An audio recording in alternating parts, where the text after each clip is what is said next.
Hello everyone and welcome. I'm Nikki-Marianna Hope on Silver Tent Radio. I'm a Silver Grove member of the Silver Tent Group for women of 50 plus. I bring together my life wisdom and listening skills from a place of unconditional love. This encapsulates my art, flower and vibrational essences, sound healing and shamanic work. In the past, there have been times when I needed immediate help or someone to listen.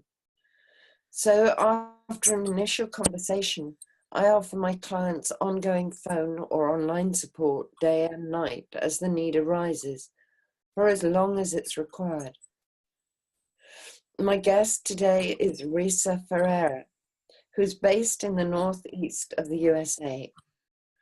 Resa has had a love affair with sound all her life. When she was really little, Resa climbed up onto a piano stool and started to play and learned to read music before starting school. Resa now works with people's resonance signature, using their unique core sound for healing. Today is the 5th in our series of chats about sound in its many different forms. Good morning and welcome, Resa. Good morning. Good to see you. And you. And it's snowing here in the UK. And it's raining here in the Northeast and in the USA. And it's all water falling from the skies, but just in different format. And the rain itself has the most amazing rhythms and sounds to it. It does. And where you are changes the tone of that sound. So if you live in a place that has a slate roof, it'll be different than if you live in a place that has the regular roofing tiles or then a tin roof. Yes. Be very different. And a tin roof is like having an orchestra playing for you. Yes, that's such a great description of it. And that's, we hear those things all the time, and sometimes never actually perceived that rhythm or vibration of the sound in any other way. But if you put your hand against the glass, if the rain is coming toward the glass of a window, you can feel it. You can feel it hitting the window. So you have a sense, now you have multiple senses working on that sound and the vibration of it. I was very interested in, you and I were talking about vibration and how you perceive vibration. I love when you talk about the drum. I love how you talk about it. The drum is like a mini multiverse. Yes. Yeah. And I'm curious about your experience of vibration with the drum. How do you, when you play the drum, when you're with the drum, do you feel that? How do you feel that vibration? I feel it through my ears. I feel it through if I'm holding the drum up, I feel it through my face because it's the sound waves are spreading out and affect my face. One of the things I love to do, just occasionally, is to sing into my drum. Ooh. And hear the echo that creates. It's amazing. It's like being in a massive canyon, but there are no walls. It's just, I also feel it with my hands and with the whole of my body. Yeah. Yeah. And different parts of me will feel it differently. Mm. And I love that you can make different sounds with a drum. You know, okay, there are, even if you move your beater about 2 centimeters away from where you started, there is going to be a slightly different sound. But you can also strike the drum on the edge. Yes. Completely different. Yes. And if you've got a drum without too many strings on the back of it, you can strike it on the inside of the back. Oh. Or you can put your hand up against the back and strike it from the front. Again, completely different sound. And that immediately resonates right the way through your body. Yes. Yes. And I love to play with my drum. I was running a group the other day and found myself picking up an owl feather, which I use for smudging. I'm thinking, no, I'm supposed to be making noise. What am I going to use this for? And I ended up using this to make sound with my drum. Yeah. And it took me back to somebody I knew a while ago who makes ceremonial fans. Mm. And we put some fans down in the center of a room, explaining to people that these were sacred objects, and then asked people to pick up a drum if they'd like to and pick up a beater.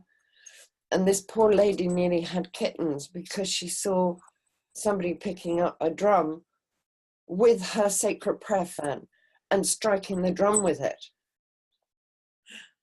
And it just brought that back to mind. And I thought, well, actually, my feather makes the most amazing sound.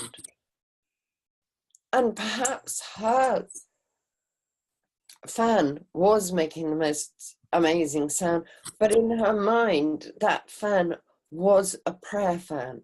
It was not for making sound with. Right. And I do remember how upset she was. That is, I love that. It's like an undiscovered country, the drum and all these things. And then when we talk about what our preconceived idea is of something, then to have someone use it in a different way, how to remain open enough to that and yet honor our own sense of what is, to be able to walk both ways. And I I think that's amazing. And I am so uh, so the person who picks up things and uses them in a way different than someone designates. And we have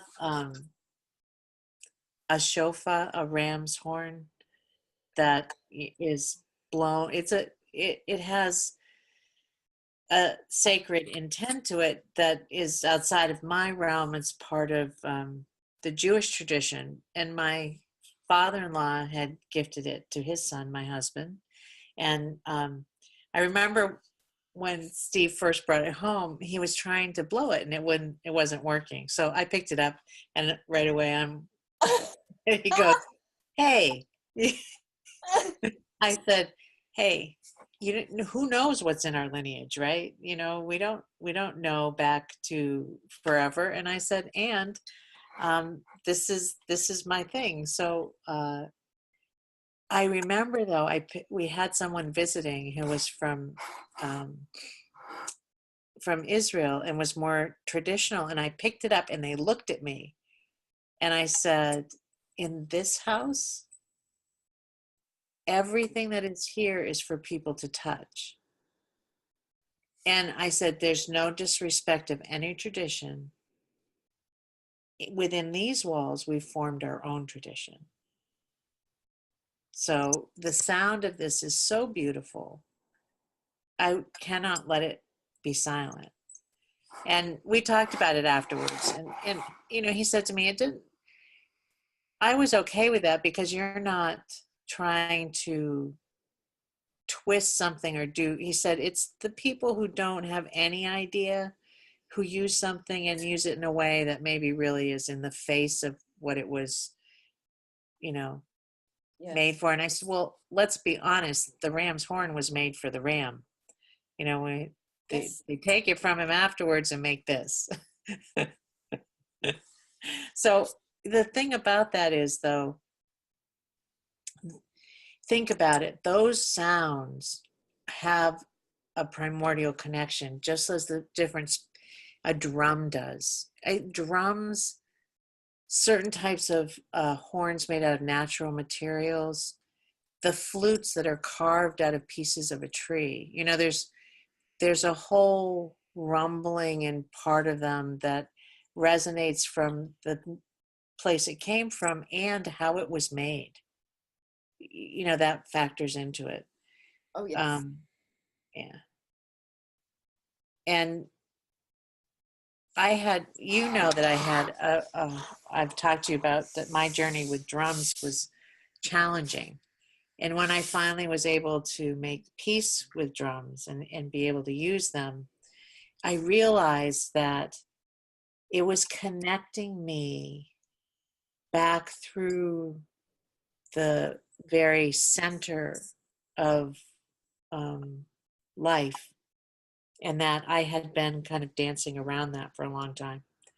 And when I finally said, okay, I can do this, and I started to use a drum, it changed that completely. And I think also there's a sense memory for me from the drums of war, because there's ancient tradition of having a drummer and the collar of the, you know, there's that, and there's something in that would like bring up sense memory, and that's all vibration. One of the things that I love out of the aspect of a drum is if we think of our body as a drum, because what you said applies. Yeah. Because each of the sections of our body, have you ever watched people who they do kind of the scat, but they then also play their body, you know, like they slap, and each part of their body sounds different. Oh, yes. So you've got all of these possibilities, and you see adults do it with kids all the time. You know, you blow raspberries on their bellies, and you pat their back or their bum, and the kids are all, you know, happy, and you get all these sounds out of them. You're playing them, right?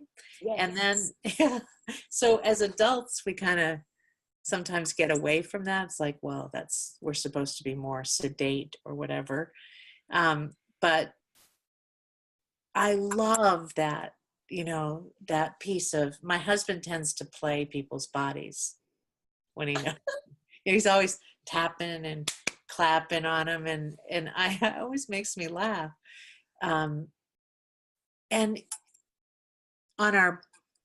if we take the vibration that we use in drumming, where we do healing and clearing, and you think of doing that on your body, then you're clearing and healing again. You know, so there's that, you know, the tapping methodology that people use, and you know, you have to go and learn. And so I might as well say right now, I'm not a traditional learner. I think that you all know what works for your body. So tap, okay? Tap and sound. So for me, the two collarbone pieces are prime and right here, okay? Here and here. So you're going to, oh yes, oh my gosh, above your lip, between your top lip and nose. yeah. Oh, that's a big one. And right here. And I actually have done this all my life with one hand. I've always done this. It's always, I just vibrate against it. And a lot of times it makes sound at the same time. And I have a friend who's a practitioner. And I said to him, can we try this with sound? He goes, no, that's not the way it works. And I went, no, can we try this? And he goes, that's not the way it works. And I went, come on, you know me and I know you, come on. I said, I'm not even going to ever use your name. But he really believed that to do that was to corrupt the practice. Oh dear. And that's okay, because for some people that's safe. It's a safety, and they need that to be able to do the practice. So when we're talking about that kind of vibration and the sound,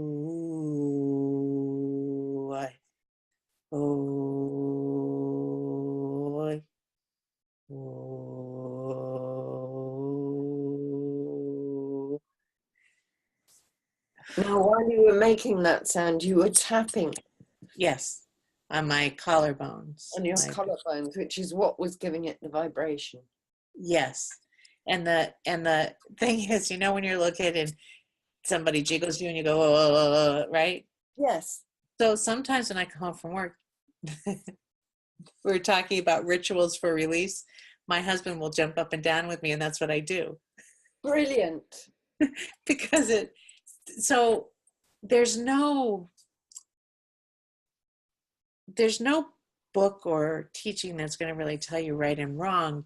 Just as when you touch the drum, you're called to a part of the drum. You're called right here, and you're called here.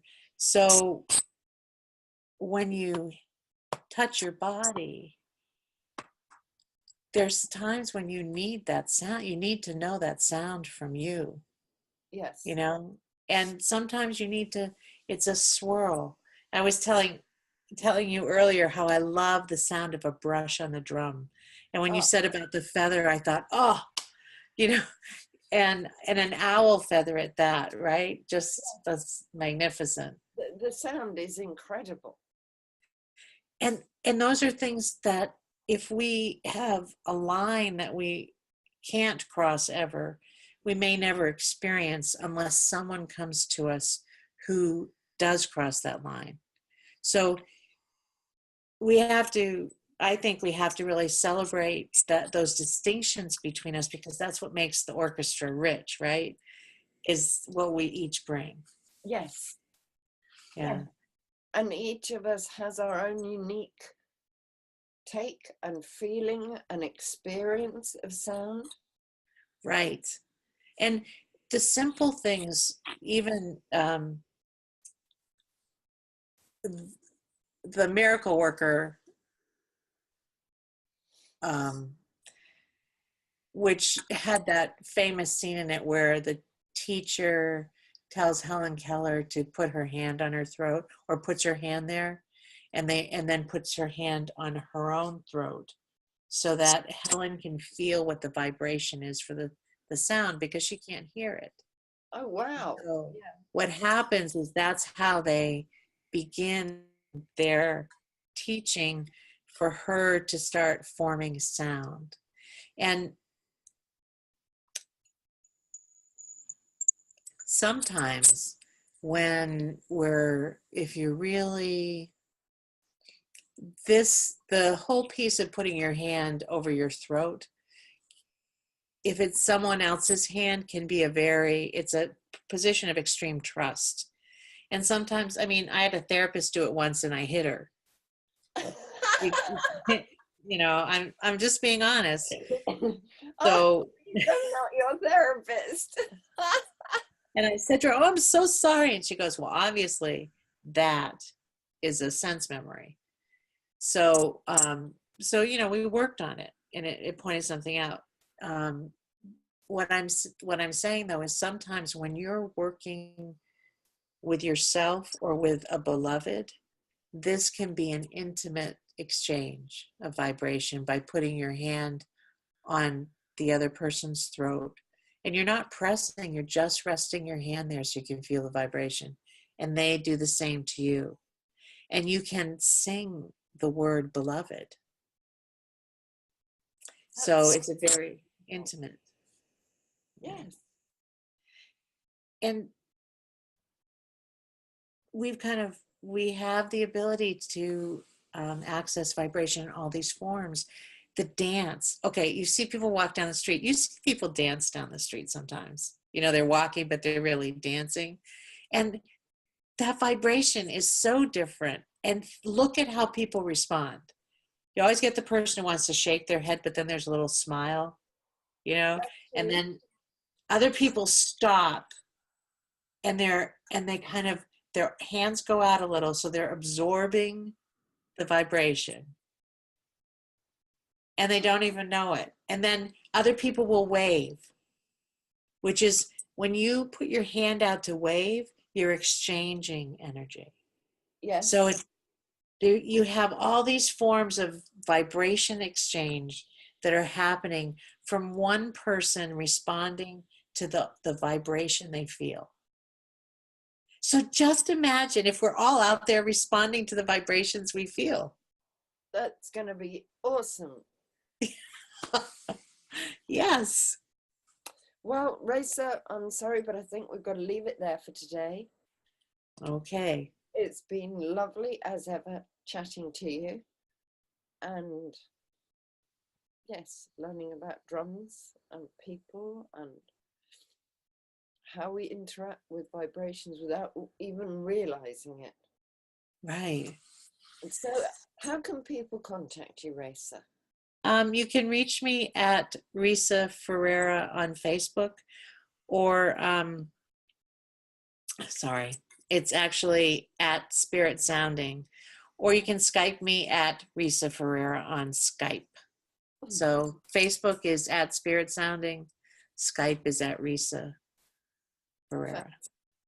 Fabulous. And I'll write it down below our interview, chat, conversation, whatever you like to call it. So until next time, Resa, it's been an absolute pleasure. Thank you, Nikki-Marianna. Loved it. Okay, bye-bye for now. Bye.